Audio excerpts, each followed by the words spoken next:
«Doy todo mi dinero por él», dijo la viuda desesperada por un esposo y padre para sus hijos, ofreciendo todo lo que tenía para salvar al apache condenado, sin saber que ese sacrificio cambiaría sus vidas para siempre. «Hola, mi querido amigo. Soy Ricardo Rodríguez, el narrador de Sueños y Destinos. Antes de comenzar, te invito a suscribirte a nuestro canal y cuéntame, ¿desde qué ciudad nos estás viendo? Un fuerte abrazo y disfruta la historia». Isabela Valdés vivía en una casa grande de más para la soledad que la ocupaba. Las paredes de adobe guardaban el eco de pasos que ya no sonaban, y el viento del desierto entraba por las rendijas como un recuerdo constante de todo lo que había perdido sin haberlo tenido realmente. La riqueza que debería protegerla era la propia cadena que la ataba al desprecio del pueblo.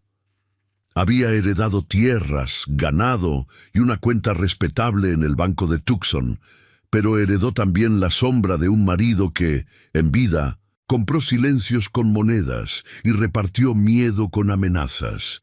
Cuando él finalmente desapareció del mundo, no dejó solo viuda y herencia, dejó una colección de ofendidos que encontraron en Isabela un blanco seguro, porque era mujer, porque permaneció a su lado demasiado tiempo, porque nadie quería escuchar la parte de la historia que no encajaba en la narrativa conveniente del pueblo. Los 5 hijos eran el sello de esa narrativa. Mateo, el mayor, ya se acercaba a la edad de arrear el ganado solo y trataba de actuar como adulto para ahorrarle humillaciones a su madre. Tenía 14 años y los hombros ya se le habían ensanchado por el trabajo, pero sus ojos aún mostraban la confusión de quien no entiende por qué el apellido pesa como piedra.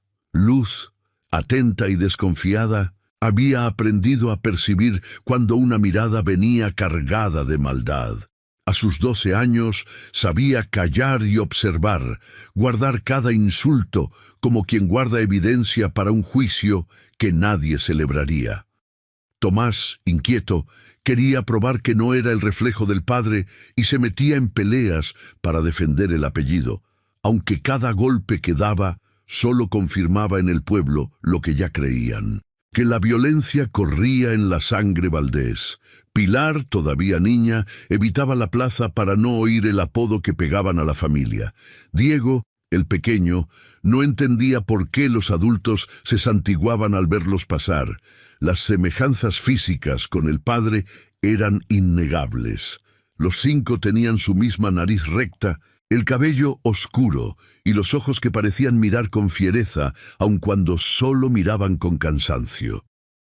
El pueblo transformó eso en superstición social y empezó a llamarla Madre de los Malditos. No era hechizo ni castigo del cielo, sino un modo cruel de justificar el rechazo sin admitir la codicia y el miedo detrás de él. Isabela quería un marido no por romance ingenuo, sino por cálculo doloroso. Conocía la fragilidad de una mujer sola en aquella frontera, contratos firmados por hombres que fingían ayudar, amenazas veladas de autoridades locales, el constante intento de arrancarle concesiones por el bien de los niños.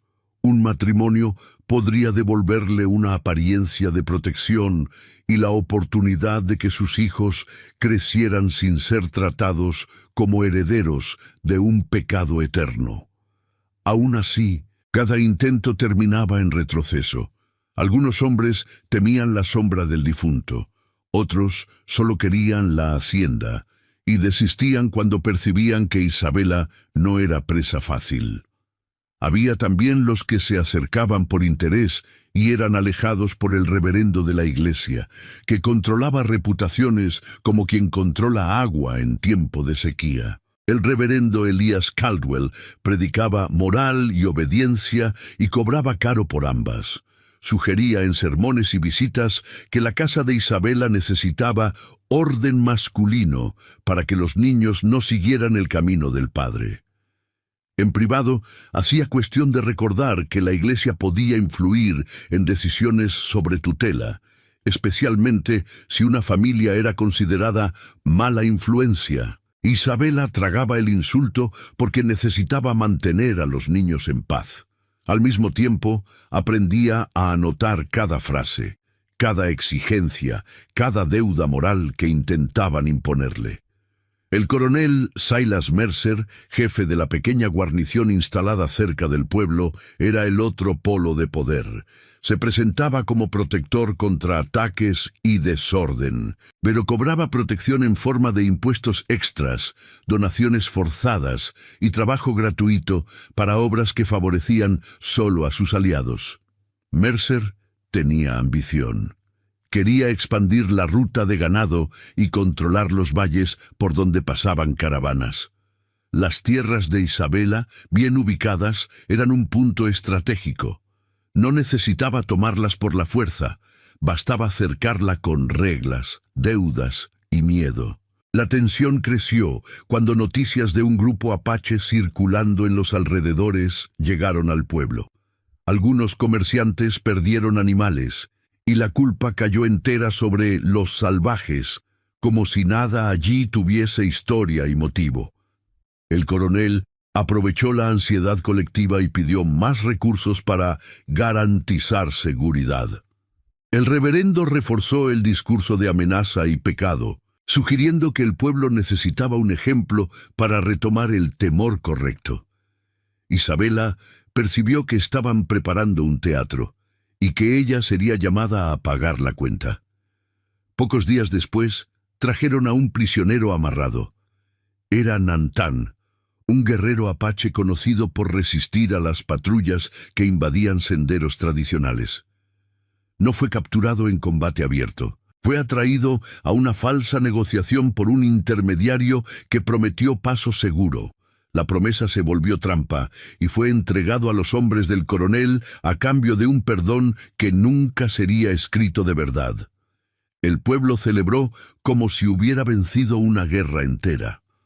Para Mercer, el prisionero era instrumento, un espectáculo de autoridad. El anuncio vino rápido. Nantán tendría la vida quitada en plaza pública delante de todos, como aviso a cualquiera que desafiara la guarnición. El reverendo bendijo la decisión, llamándola limpieza. Isabela, al oír, sintió dos presiones cerrándose alrededor del cuello. La crueldad que enseñarían a sus hijos y la oportunidad perfecta para Mercer y Caldwell ampliaran dominio. No tardó en ser convocada al despacho improvisado del coronel. Mercer no pidió, determinó que ella financiara parte de la milicia como prueba de lealtad y compensación por los daños causados por la inseguridad, como si la propia existencia de ella, marcada por el marido, fuese un riesgo público. El coronel era un hombre de estatura mediana pero con voz que llenaba los espacios. Tenía bigote de oficial y manos grandes, que usaba para golpear mesas cuando quería enfatizar un punto. «Señora Valdés», dijo con falsa cortesía, «este pueblo necesita saber que puede contar con todos sus ciudadanos. Su difunto esposo dejó, digamos, cierta confusión. Es hora de que la familia Valdés demuestre su compromiso con la ley». Isabela mantuvo la espalda recta. «He pagado todos mis impuestos, coronel. Mi ganado y mis tierras están en orden».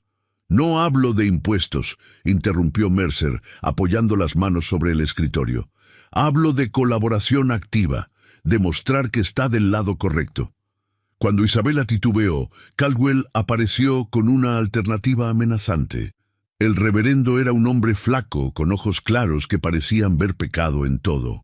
«Si no demuestra arrepentimiento y compromiso con la moral, señora Valdés», dijo con voz suave pero firme, «será necesario proteger a los niños de un ambiente contaminado». La palabra tutela no fue dicha como consejo, sino como aviso. Isabela sabía que no era farol. Muchas madres pobres ya habían perdido hijos para instituciones religiosas y la ley en aquella frontera frecuentemente se doblaba al poder local. El corazón le latía fuerte, pero mantuvo el rostro sereno. «¿Qué es lo que quieren exactamente?». Financiamiento para ampliar las patrullas, respondió Mercer, y una firma declarando su apoyo público a las medidas de seguridad. Era una trampa bien construida. Si firmaba, estaría validando todo lo que Mercer hiciera después. Si no firmaba, corría el riesgo de perder a sus hijos. Isabela sintió rabia subiendo por el pecho, pero la tragó. Necesito tiempo para revisar las cifras. Tiene hasta mañana, sentenció Mercer. Después de la ejecución pública, Isabela salió del despacho sintiendo el peso de cada paso. El sol del mediodía le quemaba la cara, pero era el miedo lo que realmente le ardía por dentro. Caminó hasta la plaza, donde ya estaban montando el patíbulo. Los hombres trabajaban con eficiencia mecánica, como si construir el lugar donde alguien moriría fuese solo un trabajo más. Algunas mujeres observaban desde las ventanas, y cuando Isabela pasó, apartaron las cortinas. Esa noche, en la mesa de la cocina, Isabela miró a sus 5 hijos comiendo en silencio. Mateo notó su expresión y dejó de masticar. «Mamá, ¿qué pasó?» Isabela no quería mentir, pero tampoco quería cargarlos con un peso que aún no sabía cómo levantar. Problemas con el coronel. Nada que no podamos resolver. Luz, desde su silla, preguntó lo que todos pensaban. ¿Nos van a quitar de ti? La pregunta atravesó a Isabela como cuchillo. No, respondió con firmeza que no sentía. Nunca dejaré que eso pase. Pero esa noche, acostada en su cama, mirando el techo agrietado, Isabela no sabía cómo cumplir esa promesa. Había ahorrado durante años. Había trabajado la tierra. Había mantenido a los niños alimentados y vestidos. Y ahora todo eso podía ser arrancado por hombres que usaban la ley como garrote. El amanecer llegó con cielo despejado y aire seco. Isabela se levantó antes que los niños. Preparó café y se quedó en la ventana observando el horizonte. Las montañas al este se veían azules con la primera luz. Recordó cuando llegó a ese lugar como novia joven, con esperanzas que el marido destruyó una a una. Recordó el primer embarazo, el miedo de traer un hijo a un mundo tan duro. Recordó cada parto, cada llanto, cada noche velando a un niño con fiebre. «No me los van a quitar», susurró para sí misma. No sabía cómo, pero encontraría un modo. A las 10 de la mañana, la plaza estaba llena. El pueblo entero se había reunido, no por justicia, sino por el espectáculo. Isabela llegó con los 5 hijos. Mateo caminaba a su lado, tenso. Luz sostenía la mano de Pilar que temblaba. Tomás iba con los puños cerrados y Diego se aferraba a la falda de su madre sin entender. Nantán fue traído en cadenas. Era un hombre de unos 30 años, alto y de constitución fuerte a pesar de los días de cautiverio. Tenía el cabello largo y negro, y aunque estaba sucio y herido, mantenía la cabeza en alto. Sus ojos recorrieron la multitud sin miedo, solo con una especie de resignación cansada. No rogó, no pidió clemencia. Isabela notó eso y algo dentro de ella se movió. El juez local, un hombre llamado Horace Tanner, leyó los cargos con voz monótona. Ataque a propiedad privada, resistencia a la autoridad, amenaza a la paz pública. Eran palabras vacías, pero servían al propósito. Mercer observaba desde un lado, satisfecho. Caldwell tenía las manos juntas como si rezara, pero sus ojos brillaban con otra cosa. Fue en ese instante, cuando Tanner estaba por dictar la sentencia, que Isabela dio un paso al frente. La multitud se quedó en silencio. Mateo intentó detenerla, pero ella ya había cruzado el límite. «Espere», dijo con voz que no tembló. Tanner la miró con irritación. «Señora Valdés, esto no es asunto suyo». «Doy todo mi dinero por él», declaró Isabela, y las palabras cayeron en la plaza como piedras en agua quieta. El silencio se profundizó. Luego vinieron los murmullos, las exclamaciones ahogadas. Mercer se puso rígido. Caldwell abrió la boca pero no encontró palabras. Isabela sintió las miradas clavándose en ella como agujas, pero no retrocedió. ¿Qué dijo?, preguntó Tanner como si no hubiera oído bien. «Doy todo mi dinero», repitió Isabela más fuerte. «Toda mi fortuna, a cambio de su vida». Nantan la miró entonces, y por primera vez su expresión mostró sorpresa. No entendía las palabras exactas, pero entendía el gesto. Una mujer blanca ofreciendo su riqueza por un apache. No tenía sentido. Nada en su experiencia preparó a Nantan para eso. Mercer recuperó la voz. «Esto es absurdo. No puede comprar a un prisionero como si fuera ganado». Isabela se volvió hacia él. «¿Por qué no? Compran todo lo demás en este pueblo. ¿O acaso la vida de un hombre no tiene precio cuando le conviene?». La pregunta dejó a Mercer sin respuesta inmediata. Isabela había tocado un punto débil. El coronel quería dinero y quería control sobre ella. Negar la oferta en público lo haría parecer menos poderoso. Aceptarla le permitiría lucrar y aún humillarla. El coronel miró a Tanner, luego al reverendo calculando. Caldwell intervino. «Es irregular, señora Valdés, y peligroso. ¿Qué hará con un salvaje bajo su techo?». «No es asunto suyo, reverendo», respondió Isabela. «Estoy ofreciendo una transacción legal. Si la rechazan, que sea porque prefieren el espectáculo a la ganancia». La multitud estaba dividida. Algunos comerciantes que le debían dinero a Isabela intercambiaban miradas. Otros simplemente querían ver qué pasaba. Mercer finalmente sonrió, pero era una sonrisa sin alegría. «Está bien, pero no será una simple compra, será un contrato. El prisionero trabajará bajo vigilancia y usted firmará términos que aseguren la moral de su hogar mientras mantenga a un apache bajo su techo». Isabela sintió el suelo ceder, pero no dejó que se notara. «¿Qué términos?». «Los niños», dijo Caldwell con suavidad falsa, «estarán bajo supervisión, indicada por la iglesia y la guarnición, para asegurar su bienestar». Era el precio real.